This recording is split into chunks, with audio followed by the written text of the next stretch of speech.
War Room Pandemic. Here's your host, Stephen K. Bannon.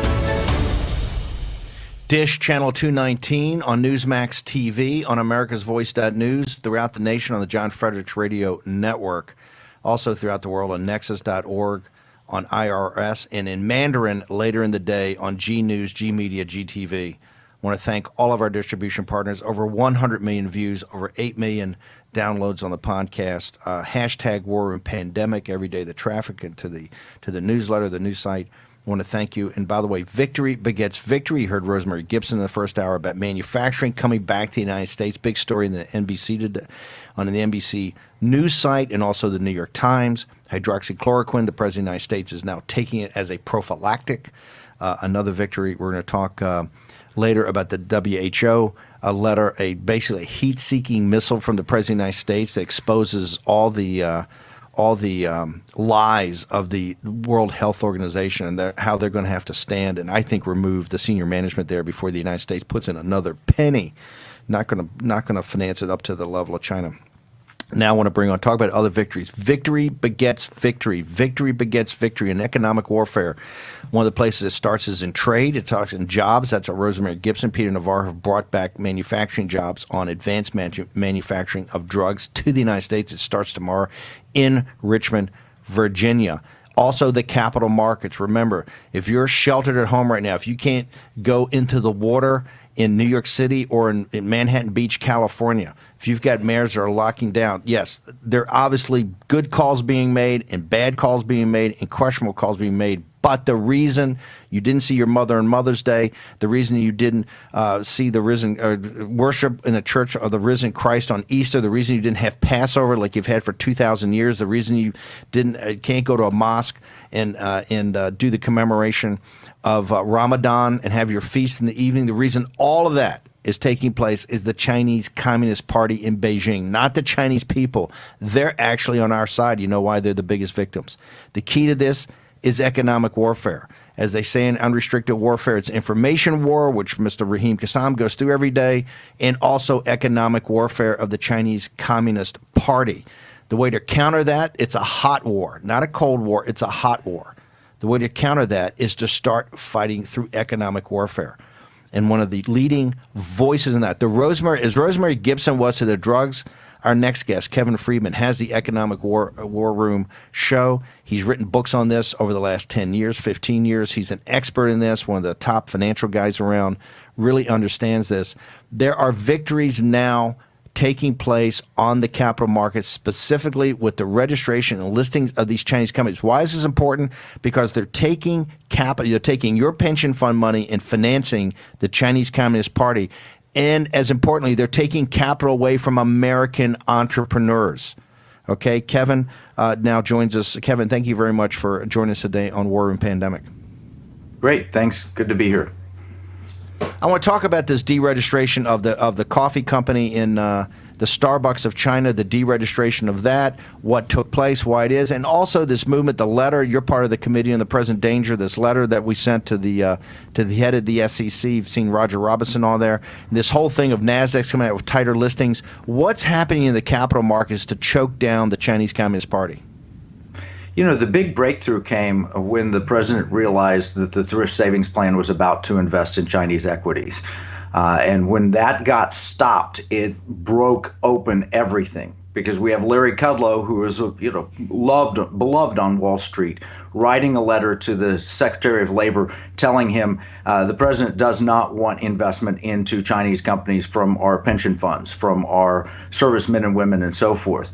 Well, the same logic that he hold on. We got to be blunt. And Larry Kudlow, I love Larry Kudlow. I've known him for 20 years. A fabulous guy, but he has not been a supporter of this. He's been part of that Wall Street faction that said, "Oh no, you got to let him have access. It'll hurt the market."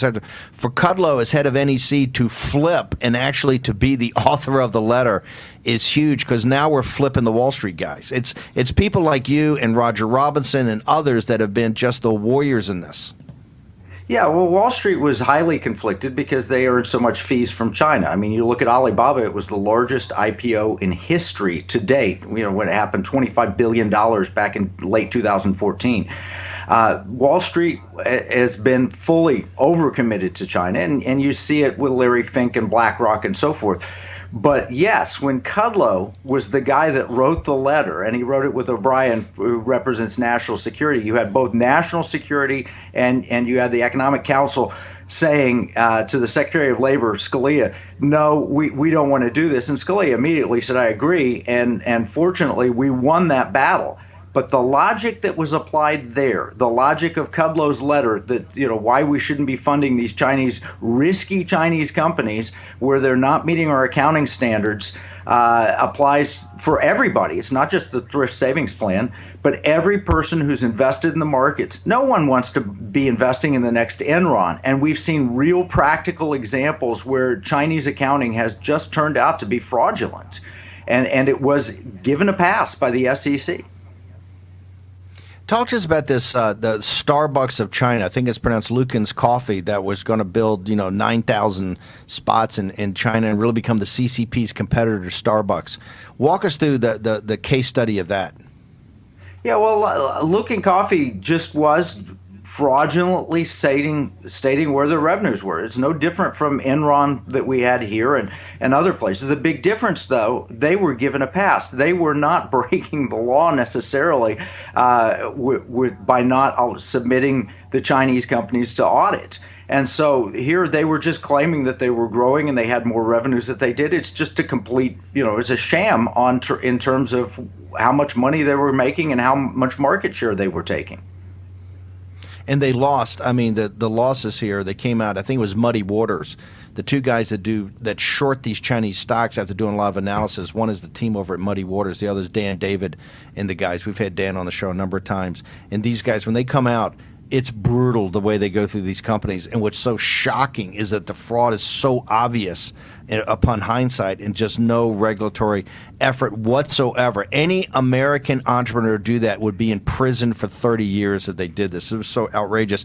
Talk about this letter that you were one of the architects of that went to Jay Clayton, former head of Sutherland and Cromwell, that's now chairman of the SEC, Securities and Exchange Commission. What does this letter say, and why is this letter important?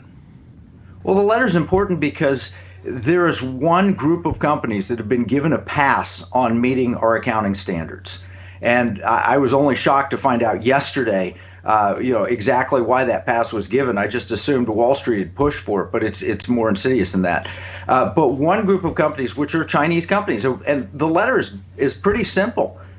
It's China's not necessarily our friend. That they've been given a pass by the SEC. They don't have to conform to American accounting standards. They don't have to submit their auditors to inspection. We don't get to really peer behind that. The Chinese companies have claimed that their earnings are a state secret, and they, by law, have been restricted in China from sharing them. So we wrote a letter, a group of us wrote a letter and said to Jay Clayton, look, if the thrift savings plan should not hold Chinese shares for these reasons, why are these companies allowed to be listed and registered on American stock exchanges? And the reality of it is that we have no problem with any company anywhere that abides by our rules being registered and being listed on our exchanges. We have a serious problem when any company is flouting those rules or been given a special pass to where you can't do the investigation. You mentioned Dan David. I mean, if you've seen the movie The China Hustle, many of these Chinese companies that have used reverse mergers or other means of getting on the exchange or just listing over the counter, and to the tune of maybe a $1 to $3 trillion. I don't know the exact amount. Nobody really does know the exact amount, but it's as much as $3 trillion when you add the debt instruments in. They've just sucked up an enormous amount of American capital, and we don't know what we're buying. We don't know what we're getting. And the best of them would be something like an Alibaba, where when you buy shares of that, you don't actually get shares in Alibaba. You get shares in a variable interest entity in the Cayman Islands Corporation. So we wrote a letter to Jay Clayton of the SEC and said, look, This has got to stop. These companies either have to meet our standards or they have to be kicked out like any other company would be. I mean, this is potential outright fraud, and it's potentially perpetrated by the Chinese government because every one of these companies has to serve the Chinese Communist Party by law. And so we said it's time to put a stop. You demand in a reasonable period of time, demand that they meet our accounting standards or remove them completely from the capital markets. Let me ask you a question here. This is shifting slightly, but staying within the same realm. We saw the news yesterday that a top Disney exec went over to become the CEO for TikTok. And Missouri's great Senator Josh Hawley effectively said, assume the position because we're going to start making life a little bit more challenging for you. Josh tweeted out yesterday, interesting, TikTok tells us, New York Times, that it is not really a Chinese company because parent company ByteDance Talk Incorporated is in the Caymans. I got it. So TikTok and ByteDance Talk are based in China, do business in the U.S., and seek tax shelter in the Caymans. Sounds totally legit. So that was Senator Hawley. Where do you think things go with TikTok? Because we've discussed this a number of times on the show, and a lot of parents around the country are concerned about it. Well, I'm concerned about TikTok. That's one thing I won't allow my daughters to use in terms of social media. It's very popular. Go back to this Cayman Islands thing, though. Since when did the Cayman Islands become a corporate powerhouse? They control Alibaba, they control TikTok. No, there's no way. These are all Chinese companies. They're all subject to the Chinese Communist Party control. TikTok has the ability to spy on people through the app. It is just not something that we want to have my family involved in. I can't imagine that, if you pull a Disney executive, it is, hey, we opened Shanghai Disney. We have film distribution rights here in China. They're using every bit of their corporate influence and economic warfare influence to achieve their agenda. And that's just sadly a fact. And many American companies have rolled over to that truth. Kevin, give people access. How do people get access to your show? How do they get access to your Twitter feed? You're a member of the Committee on the Present Danger. You're one of the go-to players on economic warfare. He's just like Rosemary Gibson. She's been talking about Chinese drugs forever. Now it's her moment. Kevin Freeman has been talking about economic warfare forever. Now's his moment. How do people get access to you? economicwarroom.com, and we just published a full battle plan. We call it a field order, where people can learn everything they need to learn about Chinese equities on our stock exchanges and in our markets. And that's Field Order 01. And you go to economicwarroom.com, click on the link, download the battle plans. It's free. It's like a 30-page PDF document that explains in detail all of the things we're talking about, shows you how to get to Committee on the Present Danger, shows you how to sign the petition if you agree with us. You can get access to the J. Clayton letter, everything. So everything starts at economicwarroom.com, and then look for battle plans and look for Field Order 01. We're going to link to it today on the site and also over the National Pulse. You're a great patriot, sir, an American hero. Kevin Freeman, thank you very much for joining us today. Thank you, Steve.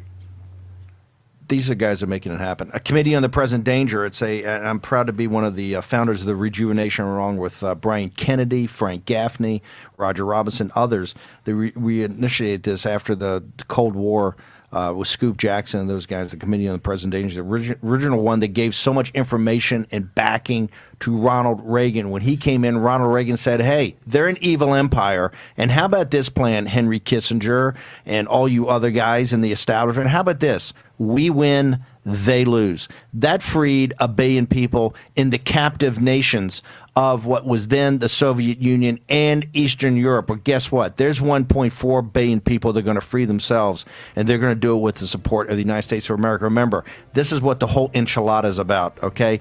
Everything else is the noise. This is the signal. Kevin Freeman is one of the American heroes, one of the American patriots doing it.